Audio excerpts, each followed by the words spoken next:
أستغفر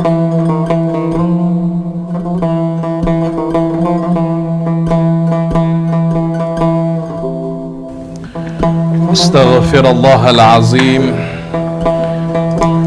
الذي لا إله إلا هو الحي القيوم وأتوب إليه. أستغفر الله العظيم الذي لا إله إلا هو الحي القيوم وأتوب إليه.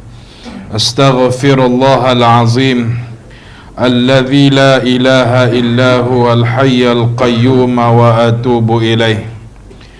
بسم الله الرحمن الرحيم. السلام عليكم ورحمة الله وبركاته. الحمد لله رب العالمين، والصلاة والسلام على سيدنا محمد أشرف الأنبياء والمرسلين وعلى آله وأصحابه ومن دعا بدعوته ومن استنى بسنته ومن اعتقد بعقيدته إلى يوم الدين. سبحانك لا علم لنا إلا ما علمتنا إنك أنت العليم الحكيم. فقال رب اشرح لي صدري ويسر لي أمري واحلل عقدة من لساني يفقه قولي. اللهم يسر ولا تعسر ربي تمم بالخير يا أرحم الراحمين. أما بعد فيا عباد الله اتقوا الله أوصيكم ونفسي بتقوى الله وطاعته لعلكم تفلحون. Muslimin muslimat, mudah-mudahan dirahmati Allah. Sementara kita nak menunggu sembahyang isyak berjamaah pada malam ini, sama-sama kita teruskan sambungan ulang kaji pelajaran kita dalam kitab Idaman Penuntut pada menghuraikan yang kusut. Dan kita sampai pada muka surat 97 baris atas sekali. Dan ini dalam buku Jawi. Buku Rumi saya tak pasti. Muka surat apa? Berapa? 49. Syarat sah Jumaat yang keempat. Wa qala musannifu rahimahullahu ta'ala wa nafa'ani wa iyyakum bi ulumihi fi darain amin ya rabbal alamin. Keempat, dikerjakan. Ni kerja apa ni? Sembahyang Jumaat itu hendaklah dikerjakan dengan berjamaah. Berjamaah sekurang-kurangnya pada rakaat yang pertama, berkekalan hingga selesai sujud yang kedua rakaat itu. Lepas itu jika semua makmum bermufaraqah, keluar daripada mengikut imam, tidaklah mengapa dan sah Jumaatnya. Tetapi tentang bilangan 40 orang itu mesti disyaratkan berkekalan daripada mula hingga akhir salam. Maka makmum-makmum yang dapat satu rakaat berserta dengan imam hukumnya dapat Jumaat. Baik. Syarat seterusnya iaitu mestilah dilakukan dengan berjamaah. Macam mana nak dapatkan berjamaah ini? Maka setiap daripada orang yang sembahyang Jumaat wajib niatkan menjadi makmum. Kerana kalaulah ia tidak niatkan untuk menjadi makmum, maka jamaah tidak berlaku pada orang yang sembahyang itu. Sebab dalam bab sembahyang Jumaat ini ada 4 perkara yang perlu dihadirkan pada ketika takbiratul ihram. Yang pertama qasad, yang kedua ta'arud, yang ketiga ta'yin, dan yang keempat ta'yin li nafsi. Ta'yin li nafsi. Apa maksud dia ni? Qasad kita lintaskan di dalam hati, aku nak sembahyang. Ta'arud fardu, ta'yin Jumaat, dan ta'yin li nafsi hendaklah disertakan niat berjamaah pada ketika takbiratul ihram. Ini berbeza pada sembahyang yang bukan Jumaat. Sembahyang yang bukan Jumaat, kalaulah dia angkat takbir, kemudian dia hanya menghadirkan qasad, ta'arud, ta'yin. Dalam takbiratul ihram disertakan niat qasad, ta'arud, ta'yin. Aku sembahyang fardu maghrib sebagai contoh, tanpa diletakkan makmuman. Sembahyang orang itu sah tak? Sah sembahyang dia. Tetapi dia dikira sembahyang seorang diri. Kalaulah dia hadirkan niat makmuman itu selepas daripada takbiratul ihram, maka sah tak sembahyang dia? Sah. Maka hukum berjamaah bermula daripada dia niat. Ini bagi sembahyang yang lain daripada Jumaat. Jumaat memang disyaratkan pada ketika takbiratul ihram, Allahu Akbar, aku sembahyang fardu Jumaat mengikut imam kerana Allah Ta'ala. Kalaulah orang itu, aku sembahyang fardu Jumaat kerana Allah Ta'ala, tak sah sembahyang dia. Wajib ditambah 2 rakaat. Dah habis sembahyang imam dah salam, dia tak boleh salam, dia kena tambah lagi 2 rakaat untuk melengkapi sembahyang zuhur. Sebab niat tadi tak disertakan dalam takbiratul ihram. Ni benda ni banyak berlaku tuan-tuan. Ramai di antara orang yang datang sembahyang Jumaat, dia hanya berniat sahaja, aku sembahyang fardu Jumaat kerana Allah Ta'ala, itu saja. Kerana apa? Kebiasaannya makmuman ni diletakkan lepas daripada takbiratul ihram. Maka pada ketika itu orang itu tidak sah Jumaat dia. Maka bila mana imam salam, wajib dia tambah 2 rakaat untuk melengkapi zuhur. Sebab Jumaat tidak sah pada dia, tapi zuhur sah. Faham? Maka hendaklah sekurang-kurang orang yang berjamaah itu dapat 1 rakaat bersama-sama dengan imam. Dapat satu rakaat bersama imam. Seperti contoh, orang itu datang lambat, sedangkan dia dapat bertakbiratul ihram dan dia dapat rokok bersama imam pada rakaat yang kedua. Maka dapat dah Jumaat pada dia? Dapat, sebab dia dapat serakaat. Itu minimanya ialah 1 rakaat. Dia dapat serakaat dengan imam dalam keadaan berjamaah, kira dapatlah pahala, dapatlah Jumaat. Tetapi kalaulah dia hadir, tengok-tengok ketika dia hadir itu, imam dah bangun daripada rokok. Allahu Akbar, aku sembahyang fardu Jumaat 2 rakaat mengikut imam kerana Allah Ta'ala. Imam dah bangun dah, dan dia pun tak sempat nak rokok bersama-sama imam. Maka orang itu tidak mendapat sekurang-kurang 1 rakaat bersama imam. Sebab nak dapat rakaat mesti ketika mana rokok. Jadi pada ketika itu orang yang dapat imam pada ketika i'tidal, maka selepas salam imam wajib ditambah 4 rakaat sembahyang zuhur.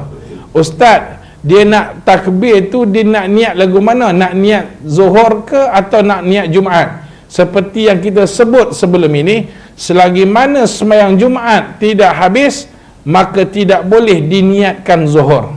Maka orang yang takbir pada ketika imam duduk tahiyat akhir tu, maka pada ketika itu wajib diniatkan Jumaat, tetapi hendaklah ditambahkan zuhur. Dia niat Jumaat, aku sembahyang Jumaat kerana Allah Ta'ala, aku sembahyang fardu Jumaat mengikut imam kerana Allah Ta'ala. Habis imam salam, Assalamualaikum warahmatullahi, Assalamualaikum warahmatullahi. Kemudian imam pun makmum yang lambat tadi pun tambah lagi 4 rakaat tanpa mengubah akan niatnya, sebab dia berlaku secara automatik. Faham tuan-tuan? Baik. Lepas itu, jika semua makmum bergerak, dan sekurang-kurangnya kalaulah orang itu Sebagai contoh, rakaat pertama dapat bersama-sama dengan imam sampailah dia sujud, maka lengkaplah satu rakaat pada dia. Dapat satu rakaat dengan dia. Baik, dia dapat sujud yang kedua, maknanya lengkaplah ia satu rakaat. Dia dapat dengan imam. Tiba-tiba tak puas hati kata imam. Dia tak puas hati kata imam. Imam baca panjang sangat. Rakaat pertama orang kerja, imam duduk bantai. Rakaat pertama surah Jumaah, rakaat kedua surah Al-Mu'minun. Panjang tak? Panjang. Bagi kita ni panjang lah. Dia pun kata aku mufaraqah lah rakaat kedua. Maka dia mufaraqah tu, dia berpisah daripada tu imam, dia kena tambah serakaat jua. Tetapi hendaklah dipastikan, kalaulah yang mufaraqah itu macam contoh ada jemaah Jumaat itu seramai 100 orang, yang mufaraqah ada 60 orang, 40 orang tak mufaraqah, maka sah Jumaat pada ketika itu. Tapi kalaulah yang mufaraqah 80 orang, makna tidak berkekalan 40 orang itu, maka tidak sah Jumaat pada tempat itu. Faham tuan-tuan? Habis itu ustaz, macam mana nak tahu orang tu mufaraqah ke tidak? Itu pasal bila mana kalau dah nampak perbuatan sama tu, tak payah tanyalah hang mufaraqah ke tidak tadi, tak payah tanya.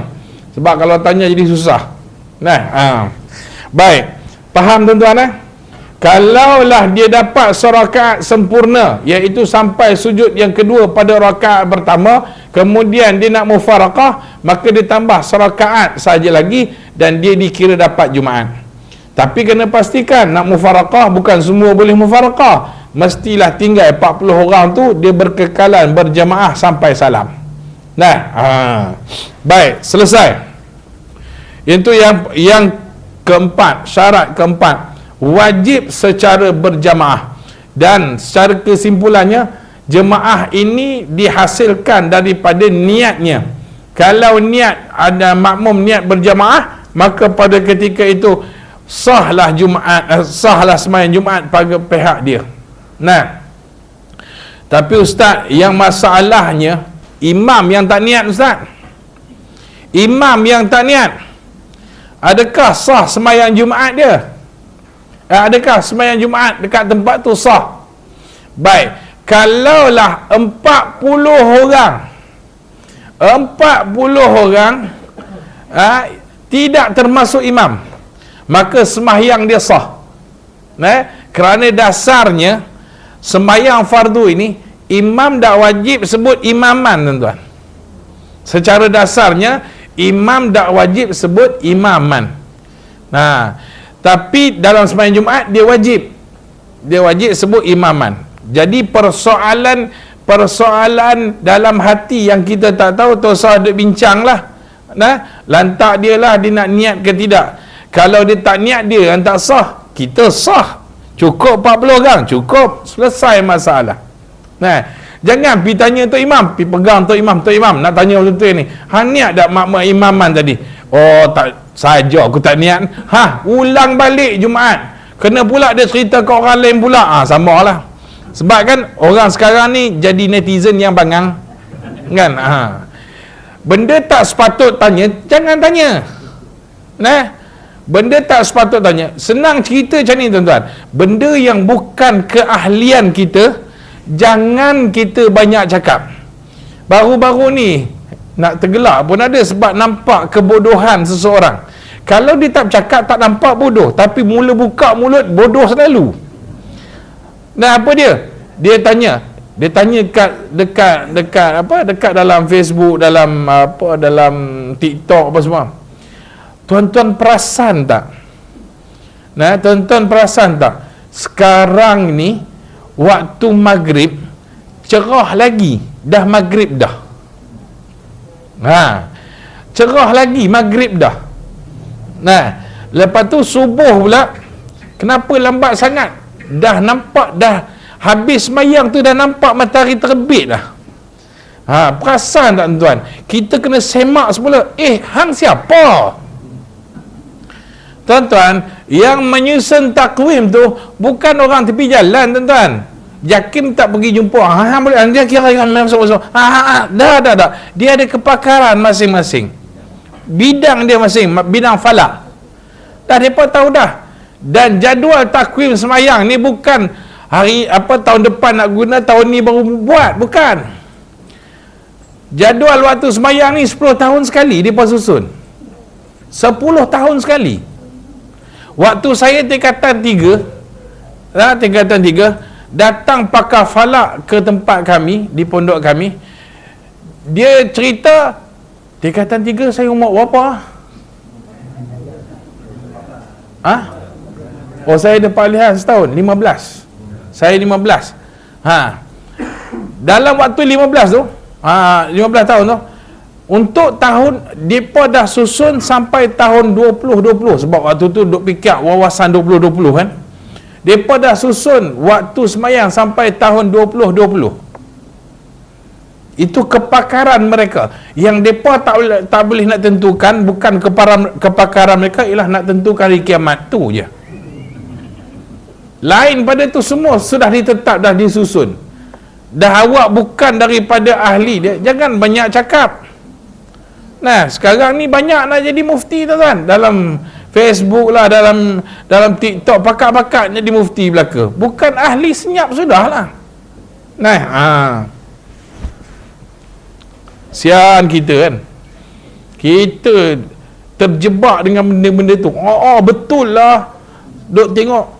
Kami duduk di tepi laut pun tengok-tengok dah azan, tapi matahari tak tenggelam lagi. Sibuk lah.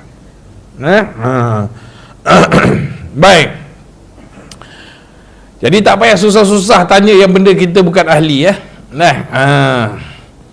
Dan syarat yang kelima, hendaklah bilangan jemaah pada Jumaat itu seramai 40 orang ahli Jumaah. Ahli Jumaah ni mana? Iaitu orang yang layak mendirikan Jumaah, termasuk imam sekali. Dan syaratnya, tiap-tiap seorang daripada 40 orang itu orang yang sah semayang bagi dirinya, sekalipun ia tidak sah menjadi imam bagi kaum itu, seperti orang ummi yang tidak taksir belajar. Sah semayang Jumaat di belakang kanak-kanak yang sudah memayis, yakni sah berimamkan dia. Di belakang orang musafir pun sah. Di belakang orang yang ternyata berhadas, sekalipun hadas besar yang diketahui setelah sempurna semayang.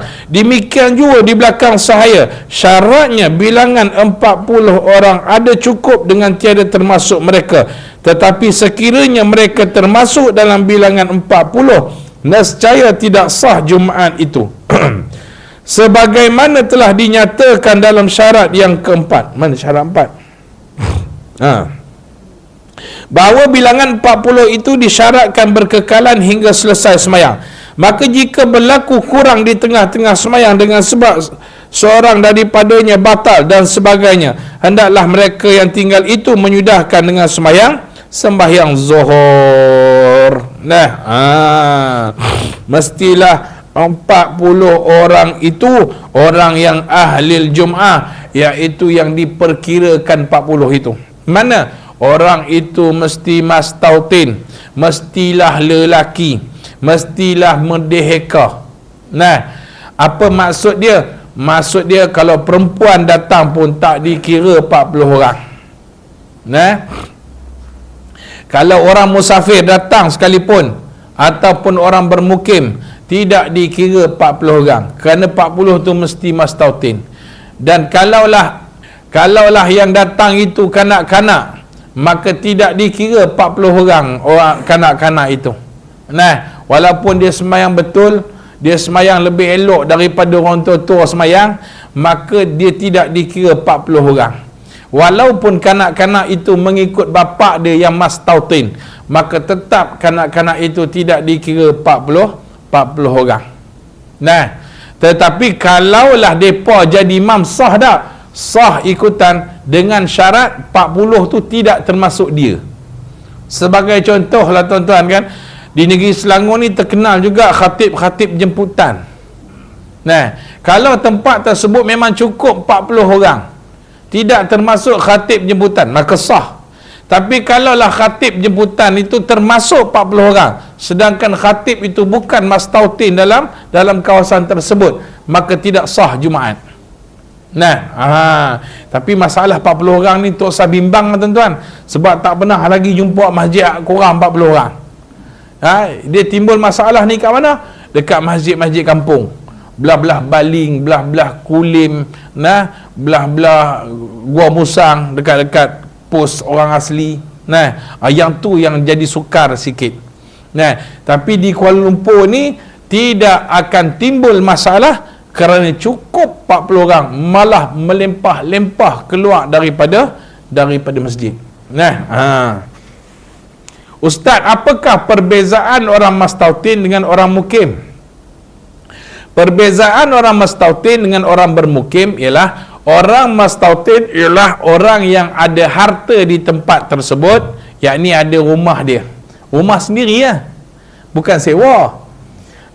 Dan dia tidak berhajat untuk pindah, maka orang itu dikira mastautin. Tapi kalau orang itu dia tak ada harta dan dia tidak berhajat untuk pindah sekalipun, maknanya apa? Dia orang menyewa, dia tidak berhajat untuk pindah, maka dia tidak dikira orang mastautin. Sebab apa? Sebab orang yang menyewa ni bila-bila masa je boleh kena ambat keluar. Time tuan rumah elok-elok mati tuan rumah, tinggal anak-anak dah berebut dah rumah sewa tu, lain kali perambat kita keluar. Jadi orang yang menyewa tidak dikira orang yang mastautin. Ada orang sebelah sini rupanya. Tidak dikira orang yang mastautin. Ustaz, saya ada rumah di sini dan saya ada hajat, bila mana dah pencin nanti saya nak pindah balik kampung, adakah saya dikira orang bermukim? Baik, dalam masalah macam ni khilaf ulama. Maksudnya apa? Maksudnya bila mana dia duduk di sini dia dikira mastautin sebab harta dia ada kat sini, dia bermastautin di sini. Bila dah pencen dia pun pindah ke sana. Bila mana pindah ke sana tapi harta ada kat sini lagi, maka dia pun seminggu sekali dia balik ke sini. Baik, ketika mana dia seminggu sekali tu, maka pada ketika itu dia dikira orang yang mukim, bukan lagi mastautin. Faham tuan-tuan? Baik. Ustaz, bagaimana pula kalau orang yang ada 4 orang isteri? Macam mana nak dikira mana mastautin dia, mana mukim dia? Adakah yang sekarang ni dia biasanya orang kahwin 4 ni orang kaya-kaya macam tuan-tuan, macam saya ni kurang lah sikit kan, macam T20 macam tuan-tuan ni okey lah. Jadi kahwin 4, satu di Johor Bahru, satu di Terengganu, satu di utara, satu lagi dekat Selangor kan. Dia tak lepas lagi ke Sabah Sarawak sebab kota cukup dah dekat Semenanjung sahaja. Jadi bila mana ada 4 ni, Ustaz, mana dia dikira mastautin? Bagi orang yang macam ni, dikira mastautin itu ialah pada tempat dia punya giliran. Faham tak? Tuan-tuan tak kahwin ramai, tuan-tuan tak faham. Orang yang kahwin banyak je faham ni. Kalaulah time tu turn isteri pertama, maka turn isteri pertama itu dia dikira mastautin di situ. Contohnya isteri pertama di Johor, maka dia giliran pertama dekat situ lah. Maka dia dikira mastautin di situ. Kalau dia sembahyang Jumaat di situ, maka dia dikira 40 orang. Lepas tu selepas beberapa hari dia terpaksa ke Terengganu untuk giliran isteri kedua. Lepas sampai ke Terengganu, dia dikira orang yang mastautin di Terengganu. Sebab apa? Sebab ada bini dekat situ. Jadi tengok-tengok kena dengan Jumaat pada ketika itu, maka dia dipikirakan 40 orang sekali dengan dia. Lepas tu habis giliran isteri kedua, pergi isteri ketiga kat mana? Kat Perlis. Maka time tu lah Mas Tautin kat situ. Lepas tu balik ke Selangor, maka situlah Mas Tautin dia. Tetapi ini penjelasan ulama, sekiranya sepatutnya giliran itu giliran isteri pertama, tetapi dengan sebab isteri keempat bersalin, kan, takkan nak tinggal, kan, isteri empat bersalin, maka dia pun patah balik ke Selangor isteri keempat kerana nak sambut anak pada isteri keempat. Maka pada ketika itu dia bukan kira Mas Tautin kat situ, dia dikira bermukim. Faham tak tuan? Tu pasal tak payah kahwin banyak, pening kepala. Nak menentukan Mas Tautin dengan mukim pun payah. Allahu Rabbi. Faham? Sebab bukan giliran dia. Bukan giliran dia, tapi disebabkan isteri keempat tu nak bersalin, kita pun patah balik. Bukan kita lah, tuan-tuan patah balik. Tuan-tuan patah balik dalam masalah macam ni. Tuan-tuan bukan orang yang Mas Tautin, tetapi orang yang bermukim. Jelas tuan-tuan. Andaikan berlakulah jodoh tak panjang, maka berlakulah perceraian. Berlakulah perceraian dengan isteri kedua yang ada kat Terengganu, kan? Tapi rumah ada kat situ. Rumah tu atas nama suami. Sebab biasa kahwin empat kan orang kaya, kan? Dia tak bubuh nama isteri dia bubuh nama dia. Dia pandang ke depan.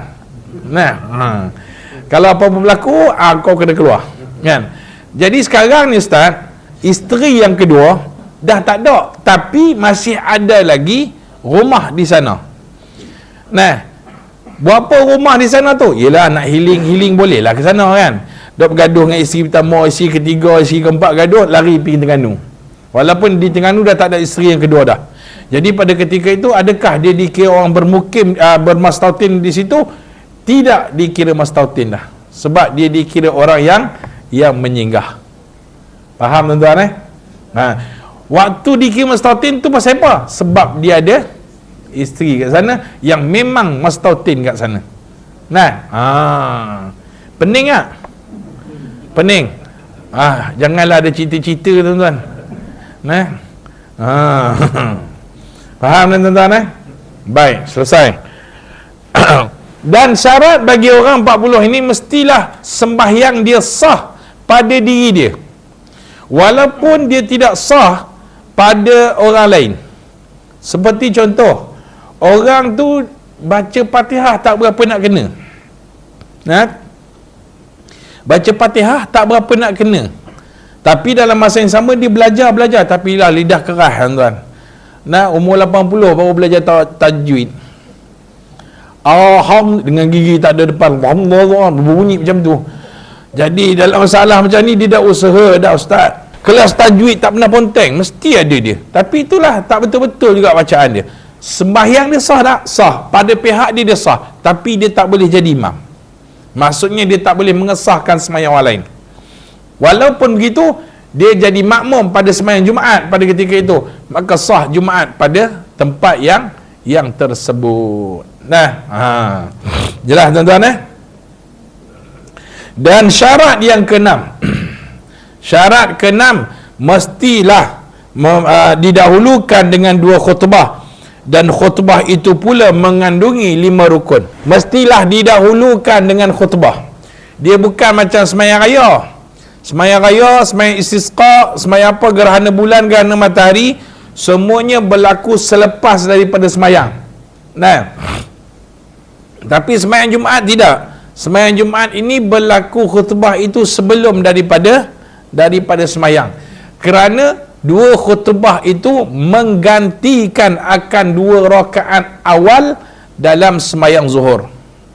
Manakala sembahyang sunat akhir raya, sembahyang sunat istisqa, sembahyang sunat gerhana bulan matahari, maka dia tidak menggantikan apa-apa, jadi letaknya di belakang. Jadi letaknya di belakang. Ustaz, kalau sembahyang Jumaat kita nak buat style-style raya lah, kan? Boleh tak kita kemudiankan khutbah? Baik, kalau dikemudiankan khutbah tidak sah Jumaat pada tempat tersebut. Tetapi kalau sembahyang raya nak mula khutbah dulu boleh tak? Boleh. Dan sembahyang raya kemudian daripada khutbah boleh tak? Boleh, tak jadi masalah. Sah sembahyang hari raya dia. Cuma panggil pelik lah. Orang tak pernah buat khutbah hari raya. Yalah, mana nak tahu pihak surau duk tengok lepas sembahyang hari raya pakat-pakat belah je. Semua yang tinggal AJK je dengan khutbah. Yang tinggal AJK. Okey, kita buat macam ni lah. Bagi khutbah ni awal, kemudian sembahyang lepas daripada khutbah mesti ramai orang. Jadi dalam masalah ni sah tak sembahyang hari raya dia? Sah. Tetapi jadi makruh kita mendahulukan akan khutbah. Kerana perbuatan Nabi pada sembahyang sunat, khutbah dikemudiankan. Jadi siapa yang mengawalkan khutbah, dia jadi apa? Jadi mukhalafah sunnah, membelakangi akan sunnah baginda Nabi sallallahu alaihi wasallam. Maka khutbah ni ada 5 rukun. Samalah macam khutbah hari raya, sembahyang sunat istisqa, sembahyang sunat gerhana bulan, kusuf dengan kusuf. Begitulah dia punya rukunnya. Tapi kalau sembahyang sunat sembahyang sunat ni, kalau khutbah dia tak penuh rukun pun sah sembahyang dia. Tapi Jumaat satu rukun khutbah tak kena, maka tak sah sembahyang Jumaat dia. Baru-baru ni kat mana? Khutbah tak duduk. Nak masuk khutbah kedua tak duduk. Maknanya tak ada potongan antara khutbah. Macam mana dia tak teringat nak duduk tu?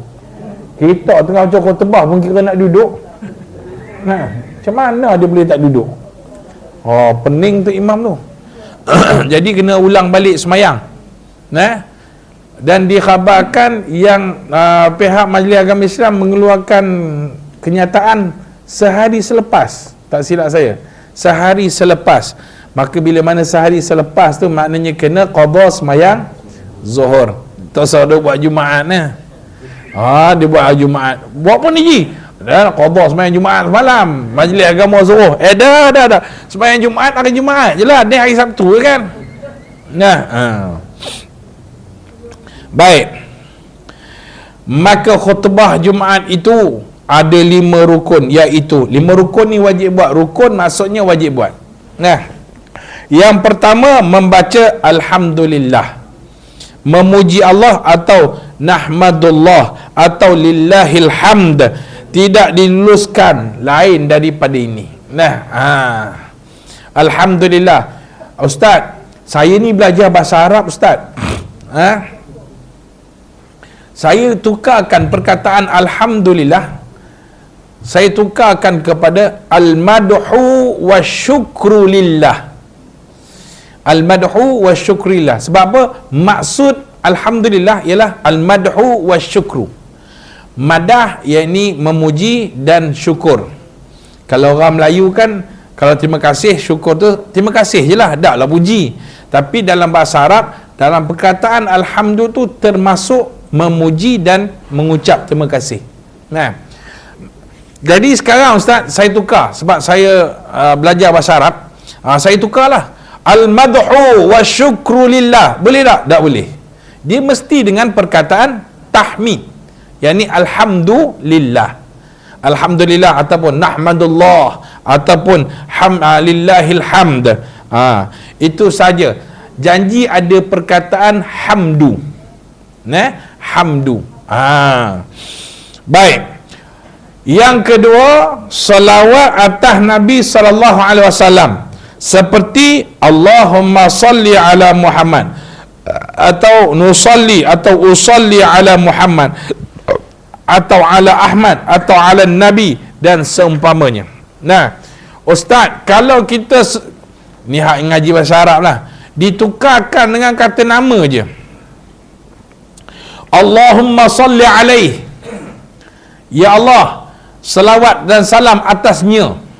Adakah sah? Tak sah. Sebab alaihi itu kembali kepada siapa? Tak tahu. nya tu kembali pada siapa? Maka hendaklah disebut nama Muhammad atau Ahmad ataupun disebut Nabi. Allahumma salli ala Nabiyil Karim. Nah, ataupun Allahumma salli ala Rasul. Nah, maka yang tu memada, sebab nama dan juga pangkat ataupun jawatan itu sudah memada disebut sebagai salawat atas Nabi. Nah, baik, dan seterusnya wasiat atas berpesan kepada orang ramai dengan takwa. Ittaqullah, itu paling kurang. Ittaqullah. Ittaqullah. Nah, tapi kita ni panjang. Nah, amma ba'du faya ibadallah ittaqullah usikum wa iyaya bitaqwallah faqad fazal muttaqun. Hak wajib mana? Hak wajib ittaqullah je. Nah, hak wajib tu ittaqullah saja. Baik. Dan yang keempatnya, membaca satu ayat daripada ayat Quran pada khutbah yang pertama atau yang kedua, tetapi eloknya pada khutbah yang pertama. Maka dikatakan ayat Al-Quran ini sama ada satu ayat ataupun potongan daripada satu ayat. Nah, maka memadalah dikira sebagai sudah membaca satu ayat daripada Quran, walaupun ayat tu tak ada kena mengena dengan khutbah. Contohlah tuan-tuan kan, saya kalau khutbah tuan, saya sebolehnya saya nak ringkas. Nah, macam sekarang ni saya akan pastikan 1:30 orang dah keluar pada masjid. Nah, siap 1:30 tu kira dah keluar. Tuan-tuan 1 berapa keluar? 1:45, 1:40 baru boleh keluar. Nah, imam baca panjang pula kan, khutbah tak boleh potong pula. Allah letih tuan, khutbah dah panjang. Nah, macam saya suka khutbah tu dipendekkan. Kemudian ayat-ayat Quran ni kalau panjang sangat tu kita tak payah baca yang tu. Habis tu nak penutup mana ayat Quran dia? Last sekali kita baca wal asri. Saya ingat lagi pesan almarhum Ustaz Azra'i. Dia kata apa? Sebab kita takut bacaan Quran kita pada yang atas-atas tu tak betul pada tajwid dia. Jadi kita kena tutup dengan satu surah yang kita confirm betul baca dia. Nah, apa dia? Wal asri ya. Wal asri. Wal asri innal insana lafi khusr illa alladhina amanu wa amilus salihat wa tawasaw bil haqqi wa tawasaw bis sabr. Barakallahu li wa lakum bil Qur'anil azim. Dah selesai. Kan? Ni setengah-setengah jelah dia bagi ayat. Bukan semua imam selalu baca Quran. Nah. Jadi kadang-kadang dia bagi ayat Quran tu berbelit lidah tu imam tu nak baca. Kadang-kadang dah berusaha baca kat rumah dah, tapi sampai dekat atas mimbar tengok orang ramai, hilang apa nak baca. Dah terkebil-kebil nak baca, sangkut-sangkut baca ayat Quran. Kalau rasa tak lepas baca ayat Quran tu, potong ayat Quran tu, sagi tutup dengan wal asri. Nah, itu strategi. Strategi betul tuan-tuan. Ini nak mengelakkan supaya khutbah itu sah. Nah, nak mengelakkan kesalahan tu supaya khutbah itu sah. Senang. Tak pun qul huwallahu ahad. Haram tak ada kena mengena dengan khutbah. Tak apalah, janji baca ayat kan. Nah, qul huwallahu ahad, Allahus samad, lam yalid walam yulad. Ataupun kita ambil paling pendek, inna a'tainakal kautsar fasalli li rabbika wanhar. Sebab confirm betul baca itu. Tak tahulah kod-kod ada tu imam tak confirm juga bacaan betul kat situ. Nah. Itu pasal orang baca khutbah jangan jadi seronok sangat. Jangan rasa bangga boleh baca khutbah, tak boleh gitu. Nah, sekejap lagi hilang bacaan ayat tu. Nah, benda ni berlaku pada saya tuan-tuan. Nah, apa dia? Mula-mula awal-awal jadi imam lah. Lepas tu dapat pula tauliah membaca khutbah kan. Membaca khutbah ni kena ada tauliah. Oh, kita pun banggalah. Muda lagi waktu tu. Tak silap saya, umur saya ketika itu umur 28 gitu. Muda lagi. Sebab saya jadi jurunikah pun antara jurunikah termuda di KL waktu tu. Sebab saya tak nikah lagi waktu tu. Pening Jabatan Agama kan. Macam mana boleh terlepas orang ni yang tak nikah jadi jurunikah. Lepas tu dia panggil kita, kata, "Ustaz, minta maaf ni, kami dah nak buat keputusan ni. Sebelum nak buat keputusan, Ustaz kena cakap dulu lah nak apa. Ni kami terpaksa lucutkan jawatan Ustaz sebagai cadangan kami nak lucutkan jawatan Ustaz sebagai PPNCR sebab Ustaz tak kahwin lagi. Syarat tak cukup." Tak apa, bulan depan saya kahwin dah. Bulan depan saya nak nikah dah. Okey, tutup kes tuan-tuan. Tutup kes. Baca ayat Quran ni, baca je lah ayat mana pun yang kita confirm dah betul. Tapi masalah Ustaz, di Selangor ni Ustaz, dia bukan boleh ubah walaupun sedikit. Betul tak? Bukan Selangor je tuan-tuan, KL pun serupa juga.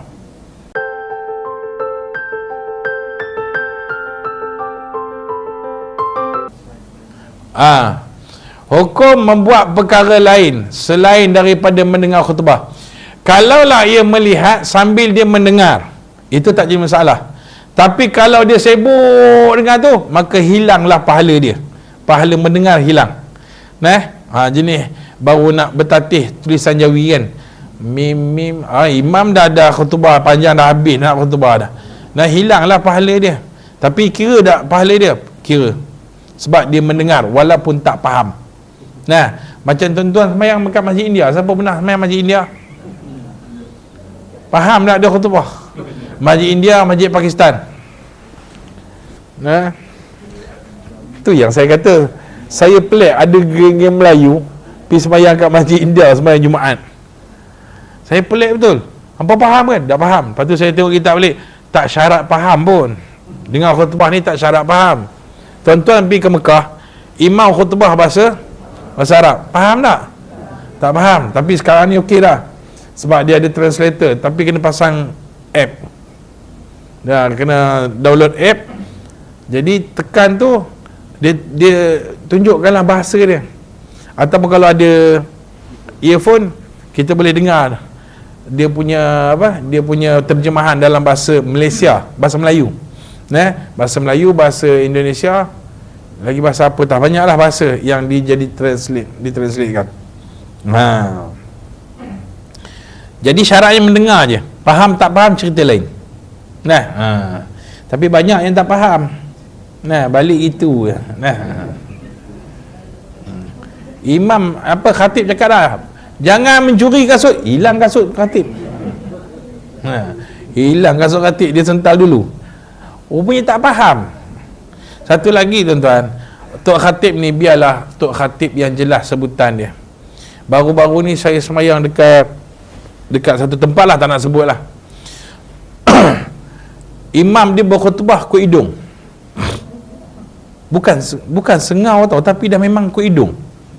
Contoh lah dia kata, tak nak buat contoh, nanti orang kata kita ni body shaming ke apa kan. Tapi tak faham lah.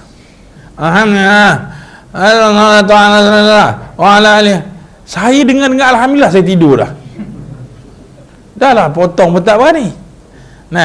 Jadi orang jenis-jenis tak jelas sebutan dia, terlebih baiklah bagi orang yang jelas. Sebab khutbah ni perkara penting tuan-tuan. Nak sebutkan apa semua dalam khutbah. Tiba-tiba dia suruh orang yang tak berapa nak jelas cakap. Jadi orang pakat tidur belakang lah. Itu pasal kita tanya geng-geng imam, perasan tak kenapa kita waktu khutbah Jumaat majoriti orang kat bawah tutup mata, sama ada tidur ataupun tidak? Perasan tak? Kata perasan lah, sebab kita duduk atas, kita nampak lah. Sebab para imam tidak menguasai ilmu pengucapan awam. Tuan-tuan perasan tak tuan-tuan? Khutbah intonasi dia semua sama. Betul tak? Hatta di Masjid Putra, Masjid Negara hak buat live sama je. Dah macam baca. Sedangkan kalau tengok, kalau khutbah tu tajuk dia biasa-biasa, tapi kalau orang tu faham nak menadarkan dia, orang tercengang tengok tuan-tuan. Nabi SAW berkhutbah dengan gaya keadaan suara jelas hingga kuat suara Nabi. Nampak apa? Nampak urat marah. Urat kat sini nampak timbul. Sebab apa? Bersungguh-sungguh Nabi berkhutbah. Kita ni mentang-mentang dah ada teks, pakai baca aja. Alhamdulillah, wassalatu wassalamu ala Rasulillah wa ala alihi wa sahbihi ajmain. Amma ba'du. Sidang Jumaat yang dirahmati Allah, bertakwalah kamu kepada Allah. Itu belum kira di kampung-kampung tuan-tuan. Di kampung-kampung nak suruh bertakwa pun berlagu. Ittaqullaha haqqa tuqatih. Tak percaya, pergi tengok kat kampung ah. Wala tamutunna illa wa antum muslimun. Diingat ayat Quran ke mak tu? Bukan ayat Quran tu. Wahai sidang Jumaat yang dirahmati Allah, bertakwalah kamu kepada Allah dengan sebenar-benar takwa. Patut orang lena. Bagi game mudah hak boleh. Itu pasal Tok Imam ni dia mesti berkemahiran dalam pengucapan awam. Dia boleh letakkan, ini nada dia mesti tinggi, mesti jenis semangat. Ini khutbah Palestin, tapi macam khutbah marilah menanam pokok. Cara bacaan, mana orang tak tidur tuan-tuan. Allahu Akbar. Baik. Ketiga-tiga, masuk dalam kitab, nak habiskan sikit. Ketiga-tiga rukun ini wajib dalam khutbah yang pertama dan yang kedua. Mana? Alhamdulillah, salawat atas Nabi, wasiat berpesan pada bertakwa. Wajib pada dua-dua khutbah. Lepas tu yang ke ni, membaca ayat ni sama ada rakaat khutbah pertama ataupun khutbah kedua. Kemudian doa bagi orang mukminin pada khutbah yang kedua sekurang-kurangnya rahimakumullah. Kalau tuan-tuan baca balik tuan-tuan, rukun khutbah ni agak-agak berapa minit khutbah? 5 minit panjang sangat. 1 minit je dengar saya baca khutbah. Alhamdulillah, tu rukun pertama. Wassalatu wassalamu ala Rasulillah. Ya ayyuhal muslimun ittaqullah. A'udzubillahi minasyaitonir rajim. Wal 'asri innal insana lafi khusr. Habis dah khutbah pertama. Lepas tu duduk, lepas tu bangun balik. Bangun. Alhamdulillah, wassalatu wassalamu ala Rasulillah. Ittaqullah, usikum wa iyaya bittaqwallah. Allahumma salli ala sayyidina Muhammad wa ala ali sayyidina Muhammad. Allahumma ighfir lil muslimin wal muslimat. Dah habis khutbah kedua dah. Jadi berapa minit? Habis tu yang panjang-panjang tu berapa Ustaz? Sebab yang datang ramai waktu sembahyang Jumaat je. Itu pasal khatib nak basuh orang hak datang sekali-sekala. Wallahu alam tuan-tuan. Maka doa bagi orang mukminin yang kita selalu dengar, Allahumma ghafir lil muslimin wal muslimat. Sebab kita ni beruntung tuan-tuan. Beruntung sebab setiap negeri ada teks khutbah masing-masing dan panel penulis khutbah itu telah semak sebelum disebarkan.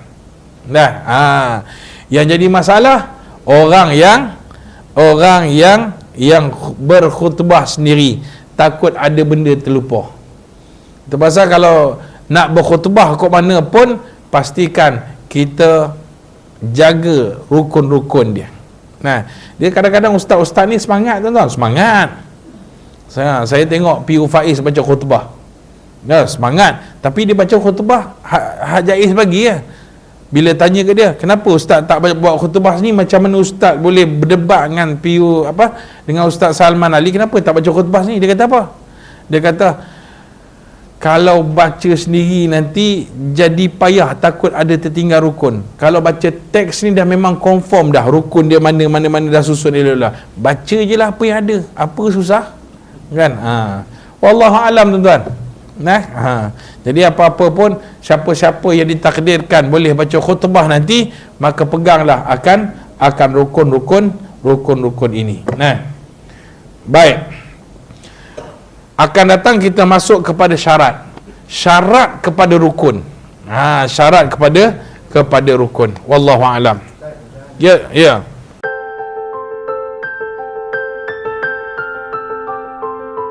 Kalau orang itu kahwin 4 daripada Johor sampai Terengganu kan boleh jamak qasar. Dia hanya boleh jamak qasar dalam perjalanan sahaja. Sampai kat rumah isteri yang kedua dah hilang jamak dan qasar sebab situ tempat mukim dia. Lepas tu itu satu kelemahan lah, bukan kelebihan.